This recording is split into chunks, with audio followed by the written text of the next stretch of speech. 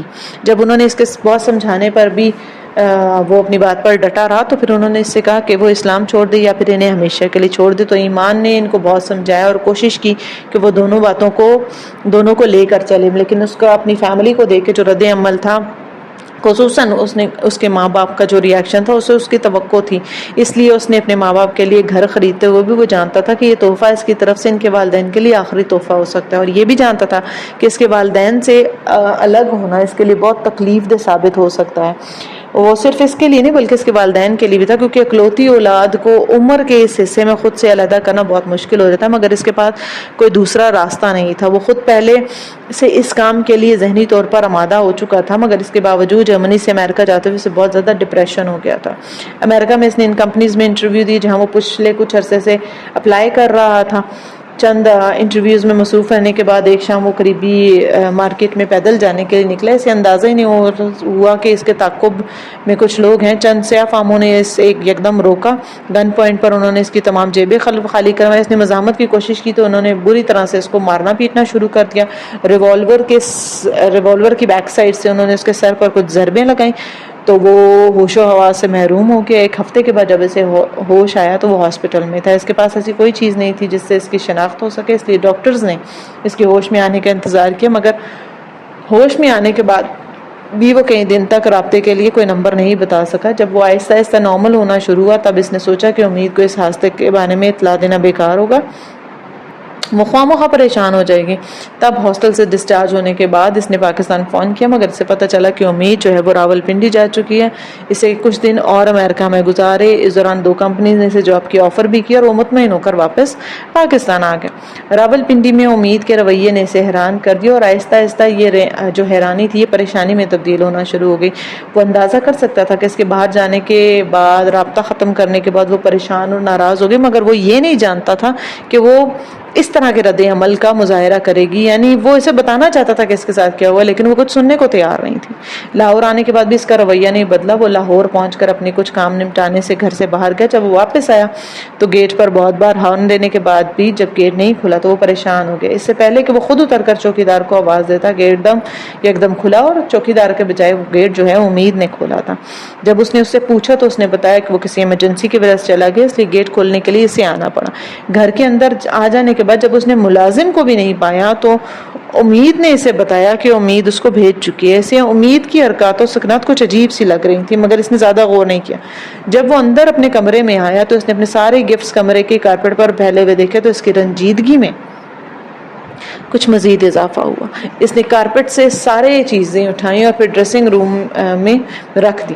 وہ روز رات کو ریوالور چیک کر کے رکھتا تھا اور اس رات بھی اس نے سب سے پہلے معمول کے مطابق دراز میں سے ریوالور نکالنا چاہا، مگر ریوالور وہاں نہیں تھا۔ باری باری اس نے اپنی تینوں درازوں میں دیکھا مگر ریوالور کہیں بھی نہیں تھا۔ اسے خیال آیا کہ ہو سکتا ہے امید نے ریوالور کہیں اور رکھا، لیکن جب اس نے امید سے پوچھا تو اس نے صاف انکار کر دیا، اور اس کے انکار پر وہ ہکا بگا رہ گیا، کیونکہ اگر ریوالور امید نے نہیں اٹھایا تو پھر ریوالور کہاں جا سکتا ہے۔ اب اس کی تشویش میں یک اضافہ ہو گیا۔ اس نے سوچا اور ہر جگہ ریوالور کو ڈھونڈنا شروع کیا کہ شاید وہ کہیں اور رکھ کر بھول گیا، مگر اس کو یہ خیال آیا، اس کی پریشانی میں یہ اضافہ ہوا کہ امید یہاں اس کی عدم موجودگی میں اکیلی تھی، اگر کچھ ہو جاتا، اسے ریوالور کی ضرورت ہوتی تو پھر کیا ہوتا۔ لیکن ایک چیز جو وہ نوٹس کر رہا تھا وہ یہ تھا کہ امید جو ہے وہ بالکل پریشان نہیں نظر آ رہی، وہ بالکل بے فکر تھی۔ اس نے اس کی لاپرواہی کا احساس دلانے کی کوشش کی اور جواباً وہ اس سے لڑنے جھگڑنے لگی تھی، اور اس کی باتیں سن کر وہ حیران تھا۔ وہ اسے جھوٹا، فراڈ یا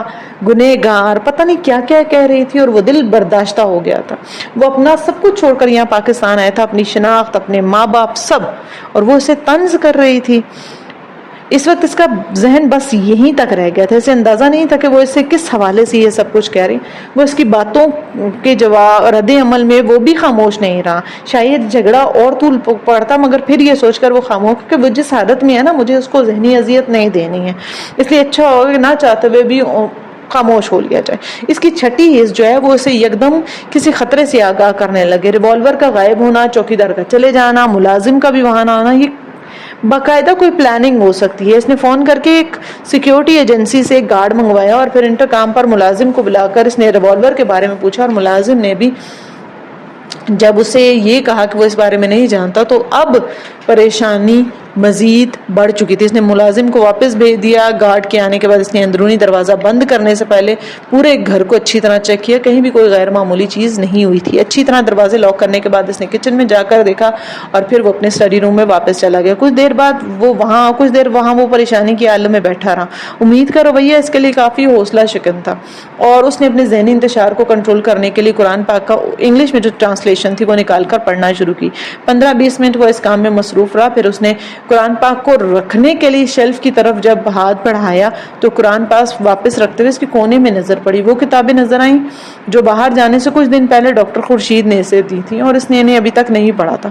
قرآن مجید وہاں رکھنے کے بعد اس نے ایک کتاب نکالی اور کتاب نکالتے ہی جیسے اسے کرنٹ لگا تھا کیونکہ کتاب کے پیچھے شیلف پر ریوالور نظر آ رہا تھا اور اس کی سمجھ میں نہیں آ رہا تھا ریوالور یہاں اسٹڈی میں کیسے آیا. کتاب واپس رکھ کر اس نے ریوالور نکالا، اس کا چیمبر چیک کیا. چیمبر میں پوری گولیاں تھا جبکہ ریوالور کا سیفٹی کیچ ہٹا ہوا تھا اور ریوالور لے کر اسٹڈی ٹیبل کی طرف آ گیا. کرسی پر بیٹھ کر اس نے ریوالور میں سے ساری گولیاں نکالی. اس کے ذہن میں خیال آیا کہ شاید امید کسی رات یا دن کو یہاں اسٹڈی میں کچھ وقت گزارنے ہوئی اور اس وقت وہ ریوالور بھی ساتھ لے آئی ہو. مگر ریوالور کو کتابوں کے پیچھے کس نے چھپایا؟ کیا امید نے اسے اٹھا کر وہاں رکھ دیا یا پھر کسی ملازم نے؟ مگر کیوں؟ اس کے ذہن میں پھر سے خدشات آ رہے تھے. ریوالور کی گولیاں نکال کر اس نے دراز میں رکھی جبکہ ریوالور میز پر رکھا. اس کا خیال تھا کہ وہ نماز پڑھنے کے بعد دوبارہ اس کو لوڈ کر کے اپنی دراز میں رکھے گا. پھر وہ نماز پڑھنے میں مصروف ہو گیا. نماز پڑھنے کے دوران اسے احساس ہوا کہ کوئی کمرے میں داخل ہوا ہے. اسے حیرت ہوئی تھی. اس کا خیال تھا کہ امید اب تک سو چکی ہوگی. سلام پھیرنے کے بعد اس نے اسے وہاں آنے کے بارے میں پوچھا. وہ اس سے کوئی بات کرنا چاہ رہی تھی اور اس کی سمجھ میں بالکل نہیں آ رہا تھا کہ وہ اس سے کیا بات کرنا چاہتی ہے، مگر اس نے امید سے انکار کے لیے کہا. نماز پڑھنے کے لیے وہ کھڑا ہوا اور جب نماز پڑھ کے وہ پلٹا تو وہ ساکت ہو گیا. اسٹڈی ٹیبل پر موجود ریوالور اب امید کے ہاتھوں میں تھی اور وہ اس کے نشانہ لیے کھڑی تھی. پھر اس نے اسے ٹریگر دباتے ہوئے دیکھا اور پھر ایک دھماکے سے سب کچھ اس کی سمجھ میں آ گیا تھا. ریوالور وہاں کیوں آیا تھا؟ کس لیے چھپایا گیا تھا؟ چوکیدار کی عدم موجودگی، ملازم کو بھیجا جانا. میرے خدایا، کیا یہ عورت جو میری بیوی ہے، میرے بچے کی ماں ہے، مجھے قتل کرنا چاہتی ہے؟ یہ عورت جس کے لیے میں سب کچھ چھوڑ کر آیا ہوں. اس نے تکلیف سے سوچا. وہ جانتا تھا کہ ریوالور خالی ہے مگر اس کا دل چاہا کہ کاش وہ ریوالور خالی نہ ہوتا. وہ اسے وہیں رہنے دیتا جب سب کچھ آگ کی لپیٹوں میں آ گیا ہے. رشتہ، اعتبار، اعتماد.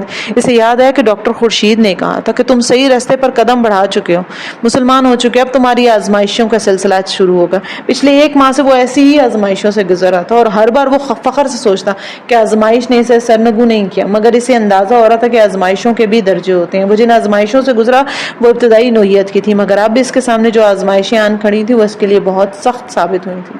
اس نے امید کی آنکھوں میں پہلے کبھی اتنی نفرت نہیں دیکھی تھی. اس نے اس کی زبان پر اتنے زہر پہلے نہیں دیکھا تھا. اس نے اسے خود پر ریوالور پھینکتے دیکھا. وہ سوچ رہا تھا کہ یہ عورت مجھے اتنی تکلیف کیوں دے رہی ہے جسے میں نے کبھی سخت ہاتھ نہیں لگایا تھا. اس نے ایسے الزامات کی بارش کر دی. وہ چلا رہی ہے، وہ سنتا رہا. شاید وہ اسی طرح سنتا رہتا اگر وہ اسے ایمان کے بجائے ڈینیل ایڈگر نہ کہتی.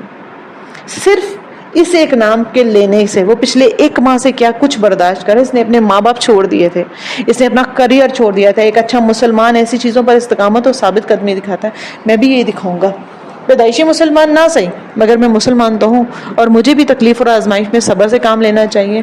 وہ یہ سوچتا رہا مگر ایک بار جب اس نے اس کو اس پرانے نام سے بلایا تو اس کہ ایمان پر شک کیا جا رہا تھا. وہ اسے دیکھ رہا تھا اور سوچ رہا تھا کہ کیا صرف ایک شخص کسی پوری شخصیت اس طرح مسخ کر سکتا ہے، اس طرح وہ ٹوٹ سکتا ہے، اس طرح توڑ پھوڑ سکتا ہے کہ وہ شخص دوبارہ زندگی میں کسی رشتے کو قائم کرنے بے اعتمادی، بے یقینی کا اس طرح شکار ہو، ہر لمحے اپنے ساتھ دوسروں کے پیروں کے نیچے بھی زمین کھینچتا رہے. اس نے سوچا کہ اگر اس کی زندگی میں جہاں زیب نہ آیا ہوتا تو کیا پھر بھی یہ ایسی ہوتی. وہ اس سے محبت کرتا، وہ اس کا یقین چاہتا تھا مگر اسے اس دن اسے احساس ہوتا کہ شاید یہ ممکن ہی نہیں ہے کہ وہ اس کا یقین کرنا چاہتی ہے. وہ اس طرح ایمان کی کسوٹی پر پرکھتی رہے گی اور اب کم از کم وہ یہ نہیں چاہتا تھا اسے بار بار اس کے سامنے اپنے مسلمان ہونے کا ثبوت دینا پڑے. یہ کام بہت تکلیف دہ تھا. اس لیے اس وقت اس کے سامنے کھڑے ہو کر اس کے الزامات کا جواب دیتے ہوئے اس نے سوچا کہ اگر کسی شخص کو ابھی بھی اس بات پر یقین نہیں کہ میں مسلمان ہوں یا نہیں ہوں، مجھے کیا کرنا چاہیے؟ کیا اس کے ساتھ بار بار اذیت سے دوچار رہنا چاہیے، یا پھر ایک بار اذیت سے گزرتے ہوئے اسے علیحدگی اختیار کر لینی چاہیے؟ ہاں شاید مجھے اس سے علیحدہ ہو جانا چاہیے، ورنہ کبھی نہ کبھی اس کی بے یقینی میرے ایمان کو ختم کر دے گی، میری استقامت، ثابت قدمی سب کو ہلا دے گی۔ پھر میں کیا کروں گا؟ اس نے سوچا وہ عورت جو اسے ایمان تک لائی تھی، وہ نہیں چاہتا تھا کہ اس کی وجہ سے وہ ایمان کھو دے، اور اس بار ایک بار پھر فیصلہ کرنے میں چند منٹ لگے اور اس نے ایمان کو اختیار دے دیا کہ اس بار وہ انتخاب کر لے۔ وہ اسٹڈی سے نکل کر کچن میں جا چکا تھا اور اس کے وجود پر اتری تھکن اسے مزمحل کر رہی تھی۔ وہ ڈائننگ ٹیبل پر آنکھیں بند کر کے بیٹھ گیا۔ کچھ وقت گزرا، پھر اس نے کچن میں اپنے قریب ایک آہٹ سنی تھی۔ اسٹڈی کا دروازہ بند ہو گیا تھا۔ بند دروازے نے اس کے اندر بہت سے دروازے کھول دیے تھے جن سے نظر آنے والے راستے اور منظر اس کے لیے ناشنا نہیں تھے۔ اس نے آہستہ آہستہ اپنا سر اٹھایا۔ دھندلی آنکھوں سے دیکھی جانے والی شے ہمیشہ دھندلی ہی نظر آتی ہیں۔ شیلف سے ٹیک لگائے وہ نیچے کارپٹ پر بیٹھی ہوئی تھی اور شاید اپنی ہاتھوں کی ہتھیلیاں اپنے سامنے پھیلا کر اس نے اپنی تقدیر کو بوجھنے کی کوشش کی تھی۔ کچھ تلاش کرنے میں ناکام رہنے کے بعد وہ شیلف سے سر ٹکا کر بیٹھ گئی۔ ہر رات زندگی میں اندھیرا نہیں لاتے، بعض راتیں چاندنی راتیں ہوتی ہیں، اور ان راتوں میں روشنی نہیں ہوتی، سکون بھی ہوتا ہے۔ بہت سال پہلے یہ بات اس کے باپ نے اس سے کہی تھی۔ ہر آسمانی مذہب انسان کو آزماتا ہے، مگر اسلام تو انسانوں کو ہی اور ہی طرح سے آزماتا ہے، اور یہ ایسی آزمائش سامنے لاتا ہے جو بندے کو کندن بنا دیتی ہے یا پھر راکھ کا ڈھیر۔ اور میری زندگی میں میرا دین 6 سال پہلے ایک ایسی آزمائش لے کے، اور اس آزمائش نے مجھے کیا بنایا، کندن یا راکھ کا ڈھیر؟ اب اس کا دل بھر آیا تھا۔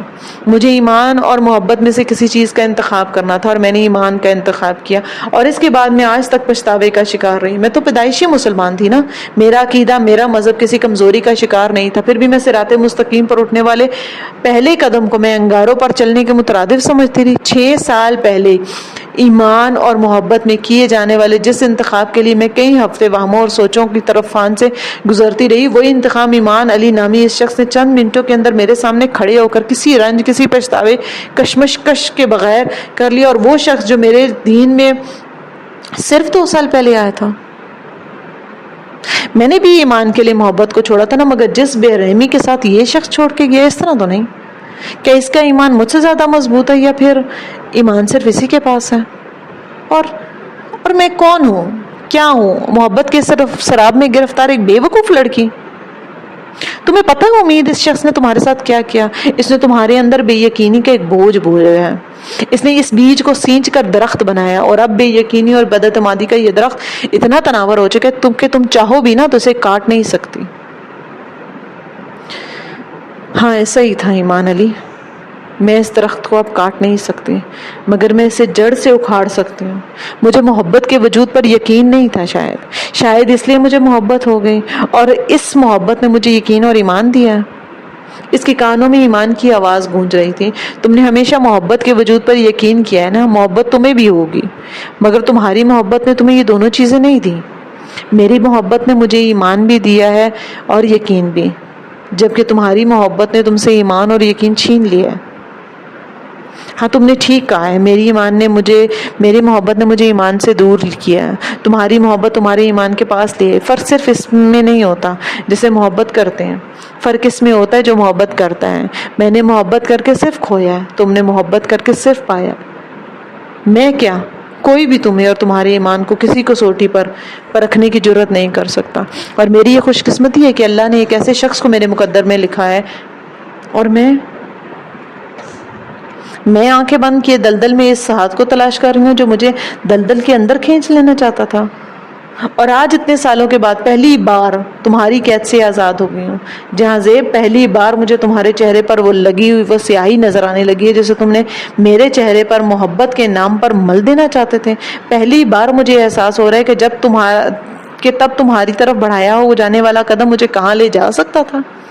پہلی بار مجھے خوف محسوس ہو رہا ہے کہ محبت کے اس بھنور سے اپنے پیروں کو آزاد کرنے پر خوشی کے بجائے ہونے والا پچھتاوا آج تک کس طرح میرے پورے وجود کو بھنور بنائے ہوئے تھا، اور آج تم میرے سامنے ایسی غلاظت بن گئے ہو جس میں پاؤں نہ رکھنے پر ہونے والی شرمندگی میرے لیے ہمیشہ تکلیف دے رہے گی. مجھے خدا نے ایمان علی کے دل کے تخت پہ بٹھایا ہے, تمہارے پیروں کی دھول بنا کر روندا نہیں ہے. میں نے 6 سال پہلے تمہیں چھوڑ کر کوئی غلطی نہیں کی. آج پہلی بار میں خدا کا شکر ادا کرتی ہوں کہ 6 سال پہلے میں تمہارے ساتھ نہیں گئی. میں خوش ہوں جہاں زیب میں تم جیسی غلاظت سے بچ گئی. میرے پاس وہ ہے جو کسی دوسرے کے پاس نہیں ہے, میرے پاس ایمان کی محبت ہے. اگر ایک بار پھر پیچھے چلا جائے نا تو اس بار ایمان اور محبت میں سے وہ انتخاب کرتے ہوئے میں ایمان علی جیسی بے رحمی کے ساتھ فیصلہ کروں گی. اتنی استقامت, اتنی ثابت قدمی اور اتنی ہی جلدی. اور میں چاہتی ہوں جہاں زیب زندگی میں ایک بار تم دوبارہ میرے سامنے آؤ, تب میں تم پر تھوک دوں گی اور کہوں گی کہ میرے لیے میرا اللہ ہی کافی ہے. وہ جو بدترین چیزوں کے بدلے ہمیں بہترین چیزیں عطا کرتا ہے نا, اور تب تم سوچنا, کیا مذہب کبھی آؤٹ ڈیٹڈ ہو سکتا ہے؟ کیا کوئی چیز ایمان کی جگہ لے سکتی ہے؟ کیا کوئی اپنی خواہشات کو شریعت پر ترجیح دے سکتا ہے؟ کیا زندگی صرف نفس کی اطاعت کے بل پر گزاری جاتی ہے؟ کیا کبھی کوئی تاریکی کو روشنی اور روشنی کو تاریکی کہہ سکتا ہے؟ پھر اگر ہر سوال کا جواب نفی میں آئے نا تو تم پاتال میں گرے ہوئے اپنے وجود کو وہیں دفن کر دینا, تاکہ یہ دوبارہ کبھی کسی کے سامنے ترغیب بن کر نہ آئے, نہ کسی کو پاتال میں کھینچنے کی کوشش کریں. اب وہ آہستہ آہستہ اٹھ کھڑی. اپنے دونوں ہاتھوں سے اس نے اپنے گالوں اور آنکھوں کو رگڑا. اسٹڈی کا دروازہ کھول کر وہ باہر آئی. پورے گھر میں تاریکی تھی. اسٹڈی کے علاوہ صرف ایک جگہ کی روشنی, ایک جگہ روشن تھی, اور وہ جگہ تھی کچن. وہ جان گئی تھی کہ وہ کہاں موجود ہے. کچن میں جانے کے بجائے وہ بیڈ روم میں چلی گئی. ڈریسنگ میں جا کر اس نے فرسٹ ایڈ کا سامان نکالا اور پیچھے ہو کر دھیمے قدموں کے ساتھ وہ کچن میں چلی آئی تھی. وہ کچن کے دروازے میں رک گئی. ڈائننگ ٹیبل کے اوپر لٹکے ہوئے لیمپ کی روشنی میں ڈائننگ ٹیبل کی ایک کرسی پر بیٹھے ہوئے اس نے ایمان کے علاوہ ہر چیز کو دھندلاتا ہوا محسوس کیا. اس کا وجود اس روشنی میں بے حس و حرکت نظر آ رہا تھا, اور اس کے چہرے پر پڑنے والی روشنی چہرے پر موجود ہر تاثر کو واضح کر رہی تھی. تھکن, افسردگی, بے چینی, اضطراب اور امید. وہاں کیا تھا؟ وہاں کیا نہیں تھا؟ اس نے ایمان کو مجسم حالت میں دیکھا تھا. اسے رشک آیا کہ وہ خوش قسمت ہے. اسے حسد ہوا وہ منتخب لوگوں میں سے تھا. اسے فخر ہوا یہ خوش قسمت منتخب شخص اس کے مقدر میں لکھا گیا تھا. وہ بے اختیار آگے بڑھی اور آنکھیں بند کیے کرسی کے پشت سے ٹیک لگائے ہوئے بیٹھا ایمان علی. اس کو اپنے چہرے پر ہاتھوں کے لمس کا احساس ہوا. چند لمحوں کے لیے اس کا جسم تن گیا.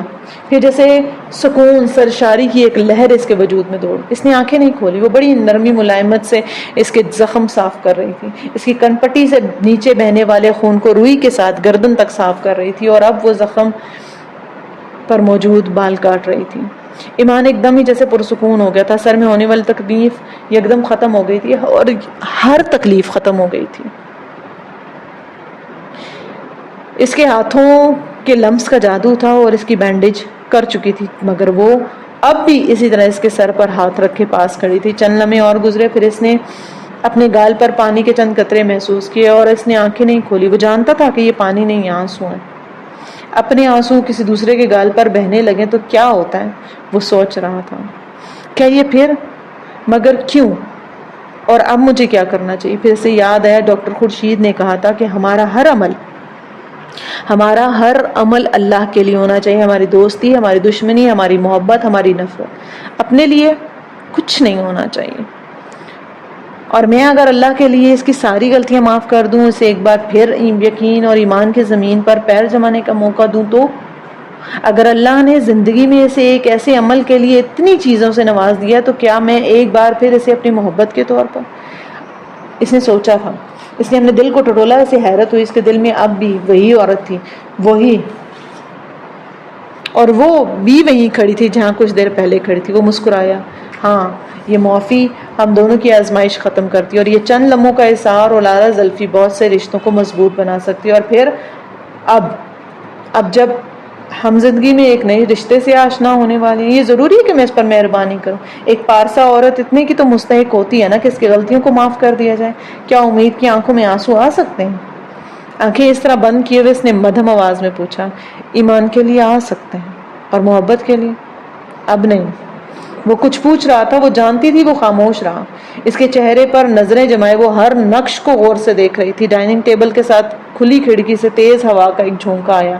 ڈائننگ ٹیبل کے اوپر لٹکے ہوئے آرائشی لیمپ فضا میں لہرانے لگے اور اس کے چہرے پر لہراتی تیز اور مدھم ہوتی ہوئی روشنی کو دیکھنے لگی۔